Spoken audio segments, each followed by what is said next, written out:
I call out the higher heavenly beings. I humbly call the guardian angels to help us connect with our higher self, to help us with the clarity and understanding to get our lesson today. Thank you, universe.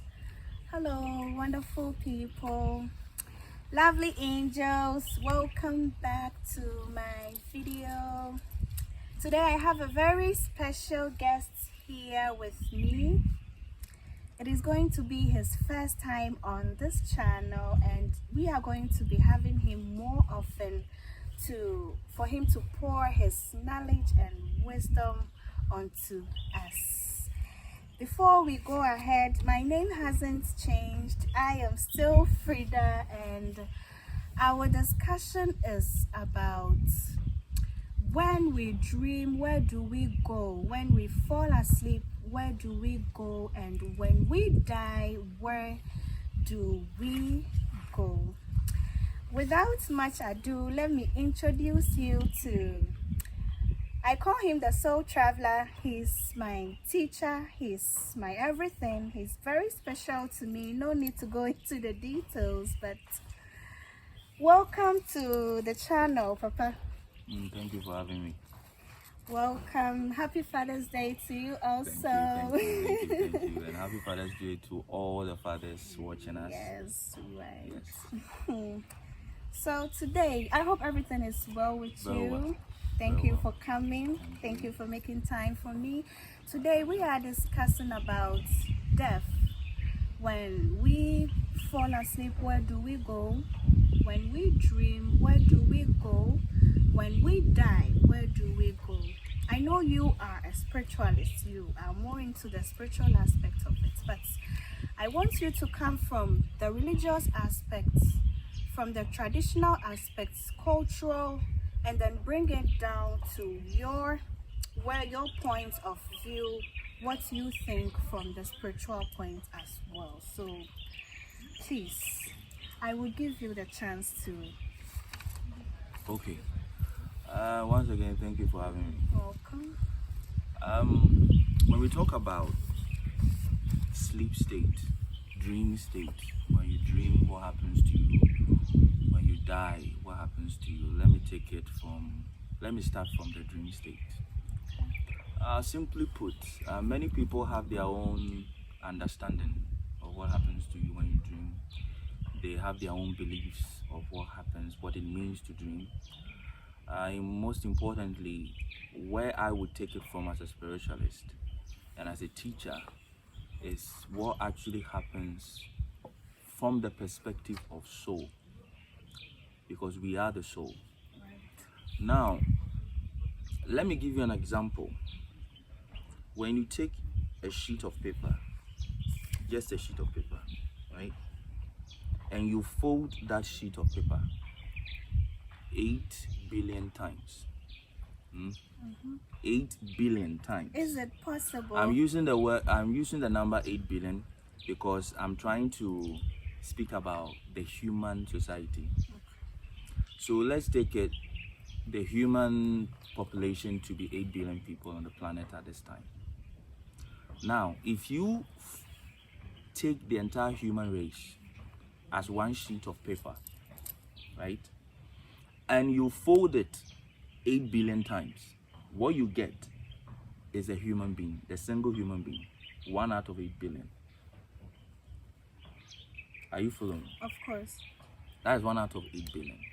Now, when you take one human being and you represent that human being with one sheet of paper, right, and you increase the size of the paper 8 billion times, you're going to get the entire human population. Okay.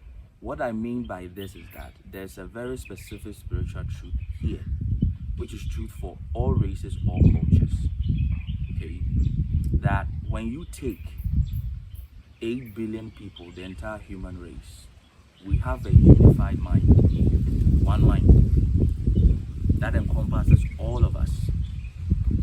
Now, when you further fold the human race 7 times, you are going to get the racial differences. That is the races. if you further fold it further, you are going to get the ethnicities. If you fold it further, you are going to get the tribes, then to the families. Are you following? So when you take one human being, the entire human experience of the whole human race is contained within the human. Okay? So whatever is happening within the mind or the life of one human being is playing out on a larger scale globally. So if you are insecure, That means everyone else is insecure. it means if one person is insecure, the larger perspective is that you have one nation that is jealous of another nation and will do anything to go to war with one nation to get all their resources. So whatever is happening within the human being is playing out on a larger scale. So the individual human experience is a global experience. Now, let me simplify it. Simply put, when you dream, you are within your own self. You don't really go anywhere. That's why I began explaining the perspective of the human race. Okay? So when you dream and you see yourself roaming about, you are within the human world itself, within the human experience itself. Now, the human being is divided into three parts: the conscious mind, the subconscious, and the unconscious. The collective unconscious mind is the totality of all human beings. So we can say that this is how human beings behave, and this is how animals behave.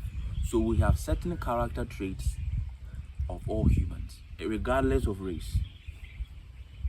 Do you understand? Okay. Regardless of race. Then you have a particular set of behavior and way of life of a particular race. Yes. That this race, this particular thing we observe is very unique to this race. It's not unique to that race.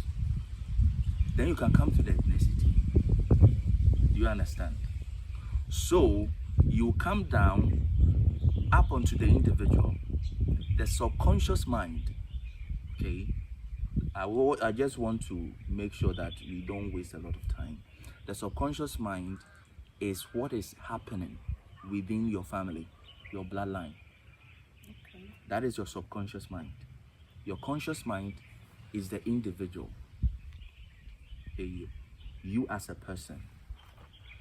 What you choose to do, you will enter into relationship with it, you relate to your environment with it. That is your conscious mind.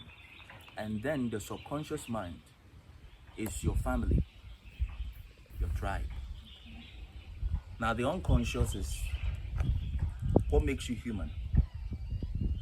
Okay, what makes you human is the unconscious. So when you dream, you leave your conscious mind and automatically you find yourself in your subconscious mind, your subconscious, because you graduate from the conscious mind to the subconscious mind to the unconscious mind. So the subconscious is the soul. The subconscious mind, yes, is the realm or the space where your soul dwells. Is it different from the spirit, the subconscious? Yes. Your subconscious mind is the domain of the soul. The unconscious mind is the domain of your indwelling spirit. Your unconscious mind is what unites all of us as a race. It's what unites all of us as a unified race, humanity. You understand? But then, souls are different. Okay. Soul's paths are different. But despite the differences in soul orientation and soul vibrations, despite the differences, we have one human spirit. That is humanity. Okay. Now, when it comes to the perspective of the soul incarnates into the family, into the bloodline. Therefore, it takes the information of the bloodline. So when we are talking about soul, we are talking about family incarnations. So where you decided to incarnate, when the soul is coming into existence, it decides, I want to come to earth. That is humanity. That is unconscious mind. Then first has to decide, I wish to go to this race. Then going down to the very parents who will bring you forth, and they belong to a tribe or a family. Okay, so you have to embody the unconscious mind. Go further, embody the subconscious. Then embody the individual conscious mind as a person. So when you dream, when you fall asleep, and your conscious mind, what we are using to communicate right now, it needs to go offline. Then automatically, subconscious mind takes over. Comes online. Yes. Okay. So the moment you sleep, you come out of your body. So the moment this physical brain, this physical body is laid to rest, the soul begins to come out of the body. Then it finds itself in the subconscious state. But mind you, the soul is not restful. It is always in activity. So that is what happens to you when you sleep. You move into the subconscious. People feel that when you sleep, you meet other beings, and maybe even a dead relative. You are able to do things in your dream state where you cannot do, you cannot achieve. You find yourself at one spot, the next moment you find yourself at another spot. That means, that shows that within the subconscious state, within that mind, you are not subjected to physical laws. Okay? You are not subjected to physical laws.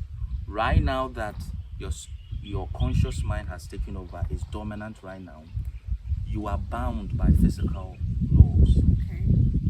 You can't sit here and disappear and appear at another place. Okay. Because now your conscious mind is rooted within your physical personality.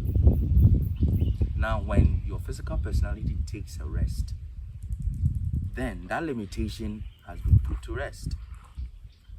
So that is what happens to you when you dream. When you dream, your subconscious mind has come online. The conscious mind has been put to rest. But you are still in activity. But for most people, they are not active in their dream. Okay, most people don't understand that the conscious, the subconscious, and the unconscious are still part of you. Right? But for those who are not very endowed spiritually, they can only work with their conscious mind. So when they fall asleep, all activity has been put to rest. Then they are not in control of everything else. Everything else happens to them, rather being the ones to take control whilst they are in the physical state, when they are awake. But do we really have control over the subconscious mind? Actually, by default, we don't. By default, we don't. The subconscious mind is where much of what happens to us, keeping us alive, exists. Right now, your heart is beating. Your heart is beating without your control. You are breathing without your conscious control. All these programming exists within the subconscious mind. As you sit here, everything around you is being registered by your physical brain, your physical eyes. But there is so much here. Every sound, every whisper, every color, every sensation. You understand? Every sensation. Even sound, which is being created a mile away, is still being recorded. And it will take something like hypnosis for you to assess it, because it goes deep into the subconscious. Your conscious mind cannot register all of it. It only registers all the information that will keep you sane. You cannot be aware of this conversation and be aware of your heartbeat, your digestion, everything that is happening in your body at the same time. Therefore, some of the activity needs to be taken away from your conscious mind. Okay, so much information is there. So 98% of the time, we are not aware of what is happening around us. Only about 2% of our attention is conscious. But the mind and the brain is recording everything, including the car that you sat in, the plane that you sat in, all the people you have met or come across for the past week. Your brain still records everything. Everything, but consciously you cannot recall all their faces. Okay. But even hypnosis can make you recall every face and every conversation, even conversations that were going on aside you. You can catch on all of that. Even you sit in front of a television for hours, everything that is happening on the television, your conscious mind cannot record everything.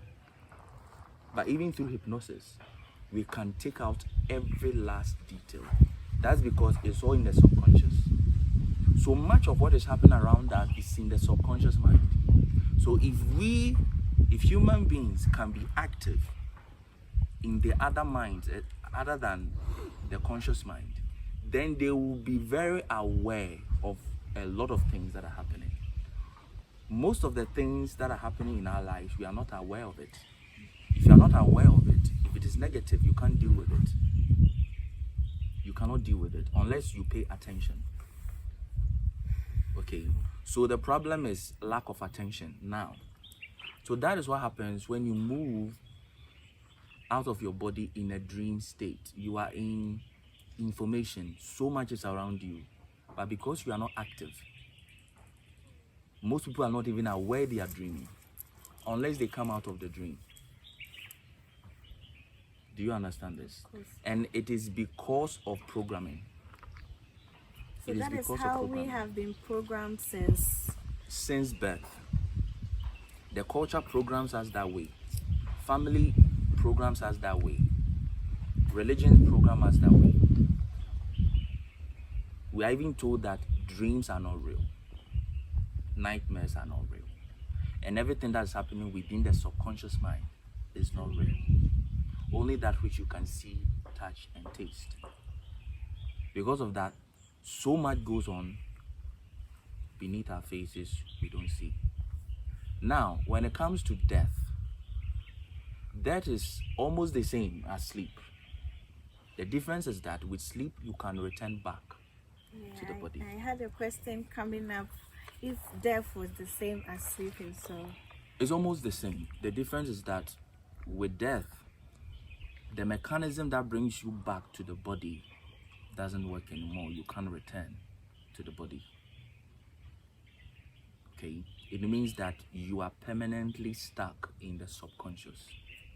You can't come into the conscious mind. A similar thing happens within it. Halfway between conscious and subconscious, we have what we call the coma. To be in a coma or to be comatose. It's where you are neither actually fully in the body or nor are you fully out. So your conscious mind cannot fully grab your consciousness into the conscious mind. So you are not fully awake. And your subconscious mind is also not taking you fully. So that is also defects that can happen within the human mind system. That's also there. But with death means that you are no more within the body. Essentially, you are disincarnate. And the connection that brings you back to the body is no more there. When you dream and you finally find yourself back into the body, what pulls you back in is no more active. This is what we mean by death. Do you understand? So is there consciousness after death? There is. Many people believe that death is the end, but it is based on the concept that we are physical bodies. Now, we are not physical. Everything else tells us that we are physical, but we are not.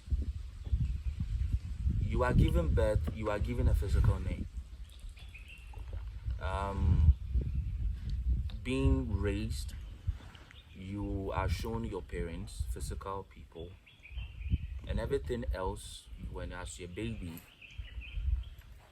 the way to navigate your environment, when you watch kids, everything they get, they take it to their mouth because they want to physically assess their physical environment. So growing up, everything tells you that you are physical. Everything tells you you are physical. And when you dream and you finally wake up, finally we see that you are back to reality. That is not true. So society has indoctrinated us to believe that we are physical beings, but we are not. We are consciousness. So even if your consciousness cannot return to the body, it still exists. Okay, it's still part of humanity, it's still part of the family, it's still part of the tribe. That is why in indigenous cultures, the definition for family is the dead, the living, and the unborn. Okay. Because the unborn dwell within the collective unconscious, and the dead dwell within the subconscious, and the living dwell within the conscious.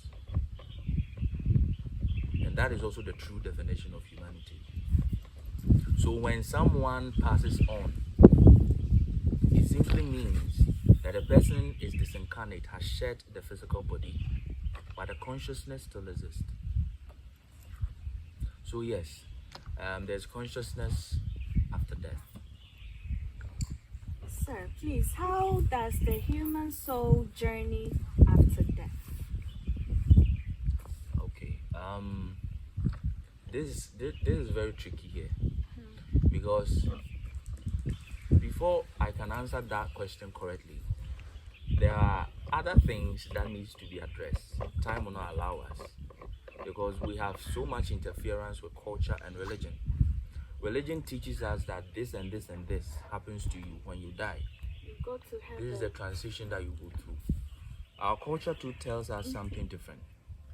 Okay. Now, I always say this to my students, that there is the world as it is, and there is the world as it appears to you. Okay.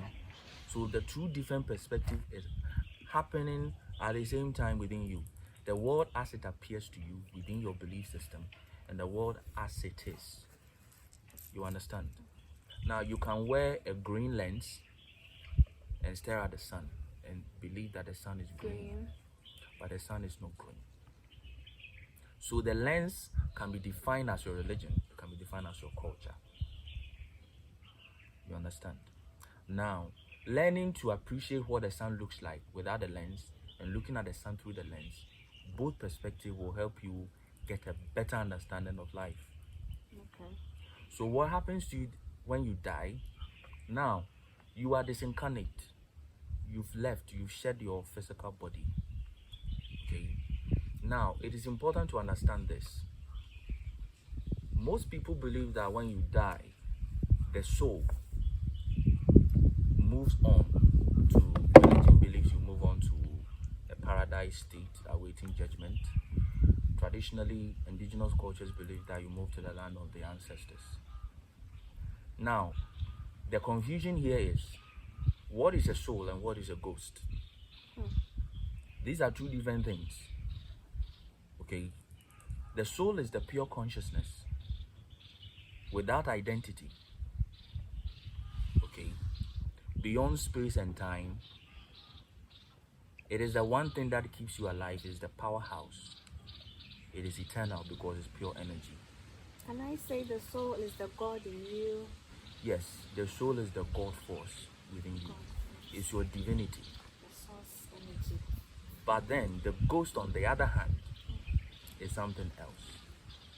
See, I'll give you an example. What we call the ghost is actually information. When someone is living, when the consciousness, the soul, comes into being, and this being is given a name, the name you are given is not the name of the soul. The name of this consciousness. It's the name of your earthly life, your incarnate life. So you've given a name. Even astrologically, the astrological forces have shaped your life. Basically, the astrological forces and nature forces have shaped your life path, your destiny. So your destiny, your challenges, your astrological influences, all of that forms the ghost.